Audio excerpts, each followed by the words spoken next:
Bismillahirrahmanirrahim. Assalamualaikum warahmatullahi wabarakatuh.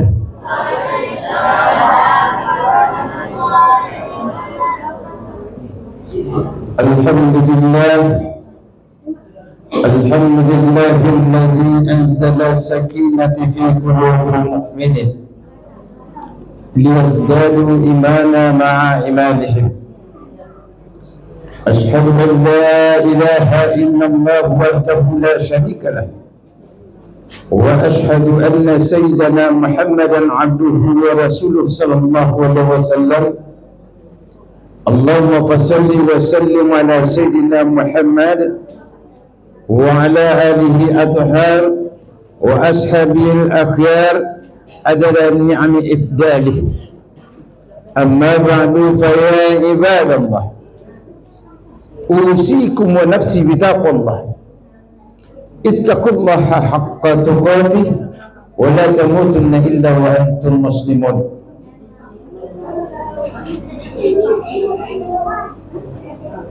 Pertama dan utama sekali bersyukur kita kepada Allah Subhanahu wa taala dengan mengucapkan alhamdulillahirabbil alamin. Mengapa demikian? Begitu banyaknya rahmat Allah yang sudah kita terima dan sudah kita pergunakan. Bahkan kita tidak bisa menghitung rahmat Allah. Iya, Bu. Sudah berpuluh-puluh tahun hidup kita sampai detik ini, menit ini, Allah masih sayang. Sampai detik ini, menit ini, Allah masih pengasih dan penyayang untuk kita, masih diberi kehidupan. Penuh para sarana kehidupan untuk kita yang kita pergunakan untuk sehari-hari. Bahkan lebih. Oleh sebab itu kaum muslimin sedang jamaah tarawih yang dimuliakan Allah Subhanahu wa taala, maka kita sangat dipanggil untuk mensyukuri nikmat. Maka kata Allah Subhanahu wa taala, la in syakartum la azidannakum wa la in kafartum inna azabi lasyadid. Siapa yang mensyukur atas rahmatku, semuanya sudah kita miliki, alhamdulillah. Sampai detik ini kita masih diberi kesehatan oleh Allah Subhanahu wa taala, penuh iman dan penuh ketakwaan. Bisa kita hadir di rumah Allah ini dalam rangka kewajiban kita kepada Allah Subhanahu wa taala dan melaksanakan ibadah salat di bulan suci Ramadan, yaitu salat tarawih secara berjamaah. Orang yang telah bersyukur itu, maka kata Allah Subhanahu wa taala, la azidannakum, Allah akan tambah rahmat itu tadi. Tapi dibalik itu, dari itu kaum muslimin sedang jamaah tarawih yang dimuliakan Allah Subhanahu wa taala, semuanya kita miliki, bahkan lebih. Kesehatan cukup, prasarana lebih lagi, tapi hatinya tidak terketuk untuk bersyukur. Dia sangat membanggakan diri. Keberhasilan dia karena usahanya, keberhasilan dia karena pemikirannya, keberhasilan dia karena kerja kerasnya. Yang dia banggakan, kalau Allah mengkehendaki, sedikit saja kita diambil pemikiran. Orang yang di kantor tidak bisa main komputer karena pikiran sudah diambil oleh Allah Subhanahu wa taala sedikit. Yang di lapangan tidak bisa bekerja, tangan sudah diambil kekuatan oleh Allah Subhanahu wa taala, maka lemah. Kaki sudah diambil kekuatan oleh Allah Subhanahu wa taala, kita tidak bisa berproduksi, maka kita tidak bisa banggakan kekuatan kita. Semua itu adalah rahmat Allah Subhanahu wa ta'ala. Orang yang demikian, yang tidak mau bersyukuri atas nikmat Allah, maka kata Allah, inna azabi lasyadid. Tunggu saja pembalasanku, kata Allah. Bu, sekarang kita di atas dunia sudah banyak azab Allah untuk kita manusia. Di mana-mana makhluk Allah sudah marah melihat kita. Kemarin di Padang, di Painan, banjir bandang, habis semua. Dengan rumah-rumah hanyut. Baru sedikit yang ditimpakan oleh Allah Subhanahu wa ta'ala. Kita tidak ada kekuatan kita, cuma bersyukur atas rahmat Allah Subhanahu wa ta'ala. Bersalawat kita kepada Rasulullah sallallahu alaihi wasallam. Allahumma shalli ala sayyidina Muhammad wa ala ali sayyidina Muhammad. Mudah-mudahan kita selalu membasahi lisan kita untuk berselawat kepada Rasulullah sallallahu alaihi wasallam. Harapan kita di yaumul kiamah nantinya, di yaumul hisab, kita akan serah terima dengan Allah Subhanahu wa ta'ala. Apa perbuatan kita di atas dunia ini akan kita serah terimakan dengan Allah Subhanahu wa ta'ala. Kalau banyak yang merahnya, Bu, sama siapa kita mohon pertolongan? Sama siapa kita minta syafaat kalau tidak kepada Rasulullah sallallahu alaihi wasallam? Satu-satunya nabi yang diizinkan oleh Allah Subhanahu wa ta'ala untuk memberikan syafaat untuk umatnya. Maka kita sangat dipanggil. Bagi orang-orang yang selalu membasahi lisannya untuk berselawat kepada Rasulullah sallallahu alaihi wasallam, maka mudah-mudahan kita jamaah musalla at-taubah ini diakui oleh Rasulullah sallallahu alaihi wasallam sebagai umat yang beliau cintai. Amin. Amin ya rabbal alamin. Bapak-bapak, ibu-ibu sedang jamaah tarawih yang dimuliakan Allah Subhanahu wa ta'ala. Pada kesempatan yang berbahagia ini, tema atau judul dari santapan rohani Ramadan kita, anak-anak kita yang menulis sudah dapat judulnya? Sudah? Nama ustadznya sudah? Alhamdulillah. Apa judulnya? Bagaimana berbakti kepada kedua orang tua yang masih hidup atau yang sudah meninggal. Maka di zaman Rasulullah SAW ada seorang pemuda datang dari Yaman, ikut berjihad, pergi kepada Rasulullah SAW. Wahai ya Rasulullah, saya ingin ikut berjihad bersama Rasulullah SAW. Maka kata Rasulullah SAW, wahai anak muda, engkau punya kedua orang tuamu? Masih ada ya Rasulullah, tapi sudah tua sedikit. Kalau begitu, pulanglah kamu ke tempat orang tuamu. Maka berbaktilah kepada kedua orang tuamu, karena orang tuamu sudah agak renta. Ini untuk berjihad, hatinya sudah berdebu-debu untuk pergi berjihad, tapi orang tua ditinggalkan, sudah perlu bimbingan kita. Maka kata Allah Subhanahu wa ta'ala, wa qada rabbuka alla ta'budu illa iyyahu wa bil walidayni ihsana. Apa kata Allah Subhanahu wa ta'ala? Aku peringatkan kepada kalian, jangan kalian menyembah Allah selain daripada aku, kata Allah Subhanahu wa ta'ala. Artinya jangan kalian perserikatkan aku ini, tidak ada Tuhan selain aku, kata Allah Subhanahu wa ta'ala. Dan berbaktilah kepada kedua orang tuamu. Ini anjuran. Untuk itu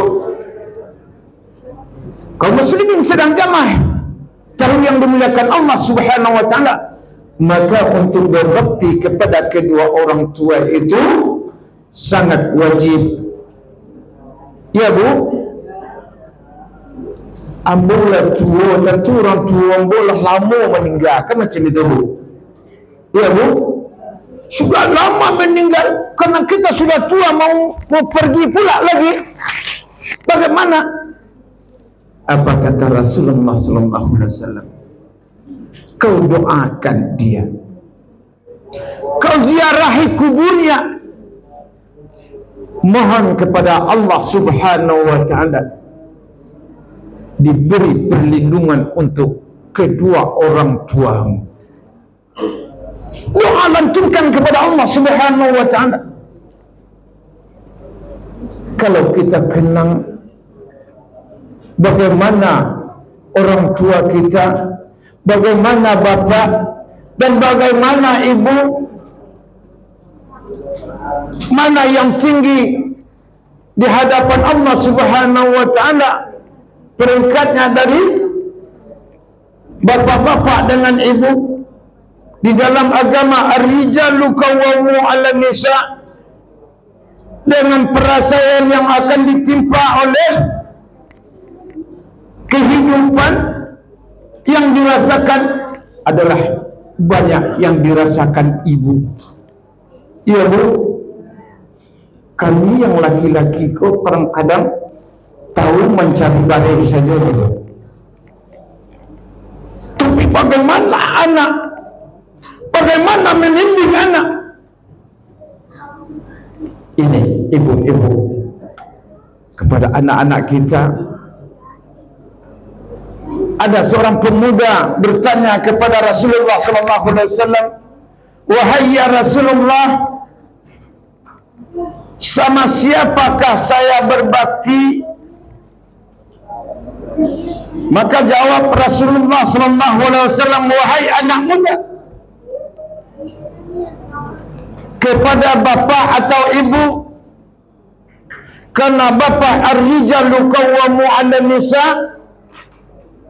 Ya, laki-laki itu pemimpin dari perempuan. Tapi kalau berbaktinya, kata Rasulullah, ibumu. Untuk itu siapa lagi ya Rasulullah? Ibumu. Dan siapa lagi ya Rasulullah? Ibumu. Siapa lagi ya Rasulullah? Bapakmu, ayahmu, abimu. 3 kali untuk ibu, 1 kali untuk bapak. Mengapa demikian? Kalau kita punya anak yang jerih payah banyak dari ibu-ibu, kalau kita renungkan, bercucurkan air mata, tidak setitik pun air susu ibu, ASI ibu tidak akan terbalas sama kita. Ya Bu, ini anak-anak kita. Jangan kita terlanjur kepada kedua orang tua kita. Apalagi ibu 9 bulan, 10 hari lebih, kadang-kadang lebih. Kadang-kadang yang dinamakan hamil kerbau itu 12 tahun, 12 bulan. Di bawah dalam perut, tidak mengeluh dan tidak apa-apa. Setelah itu melahirkan bersambung nyawa. Setelah lahir menyusukan selama 2 tahun kita ini. Banyak lagi, tengah malam bapak sedang tidur nyenyak, ibu tidak bisa tidur. Kadang-kadang anak menangis, kadang-kadang anak berak. Yang payah kali, ada anak agak sakit panas, apa doa ibu? Ya Allah, jangan engkau timpakan penyakit kepada anakku, timpakan penyakit kepadaku. Ini ibu, apakah tidak wajib kita beruntung berbakti kepada kedua orang tua? Wajib, sangat wajib sekali. Jangan kita terlanjur-lanjur keras suara kita kepada ibu, kepada kedua orang tua. Bapak sudah mencarikan nafkah, ibu sudah membimbing kita di rumah, sudah memasakkan. Yang dilarang oleh Allah Subhanahu wa taala, kata Rasulullah sallallahu alaihi wasallam, jangan kita herdi keras-keras membilang saja kepada ibu, sudah besar dosanya. Ibu ini, apalagi sudah tua renta, agak pikun, kalau kita tidak hati-hati, jangan diharapkan surga untuk kita. Karena surga bagaikan di bawah telapak kaki ibu. Untuk itu, bapak-bapak, ibu-ibu sedang jamaah taruh yang dimuliakan Allah Subhanahu wa taala, walaupun kita sudah tua-tua, orang tua kita masih ada maupun masih ada, dapat kita memelihara dengan sebaik-baiknya. Tapi kalau sudah tidak ada, doa saja lantunkan kepada Allah Subhanahu wa taala supaya dia diterima di sisi Allah Subhanahu wa taala, dijadikan alam barzah itu bagaikan istana yang indah, yang dihiasi oleh taman-taman surga hendaknya, dan diletakkan oleh Allah Subhanahu wa taala di tempat yang lebih tinggi derajatnya, yaitu surga Allah Subhanahu wa taala. Ini kewajiban kita. Dan kedua, bagi kita yang mempunyai ibu,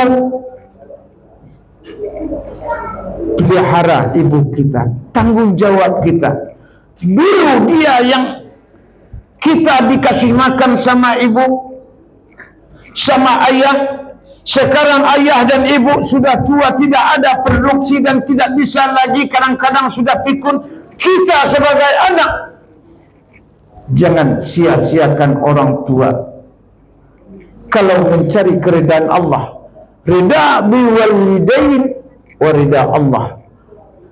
Kalau kita mencari keridaan Allah, carilah keridaan kedua orang tua kita dahulunya. Kalau tidak dapat rida dari kedua orang tua, walaupun kita hafiz Al-Quran, walaupun kita tidak tinggal sholat, berzikir, berinfak, bersedekah, bahkan naik haji, tapi orang tua kita tidak reda, jangan diharapkan surga untuk kita. Inilah santapan rohani kita yang pendek, karena waktu kita sudah terbatas. Ya Bu, mari bagi ibu-ibu mumpung masih hidup, karena ibu-ibu itu tanggung jawab kita. Apalagi sudah tua, Allah sudah jadikan dia menjadi anak kecil. Tingkah laku anak kecil tidak sesuai dengan kalbu kita. Kadang-kadang dia nyinyir, kadang-kadang tidak sesuai dengan pendapat kita. Ke kanan kata kita, ke kiri kata ibu yang sudah renta. Jangan kita dapat dosa oleh orang tua kita. Bimbing dia baik-baik. Kena tanggung jawab kita. Ingat saja kita di waktu dibesarkan, mulai dari kecil dibesarkan, sampai sekolah, sampai pada sudah berpangkat-pangkat kita. Begitu orang tua kita. Jadikan orang tua sebagai pintu surga bagi kita nantinya. Amin. Amin ya rabbal alamin. Wabillahi taufiq wal hidayah. Assalamualaikum warahmatullahi wabarakatuh.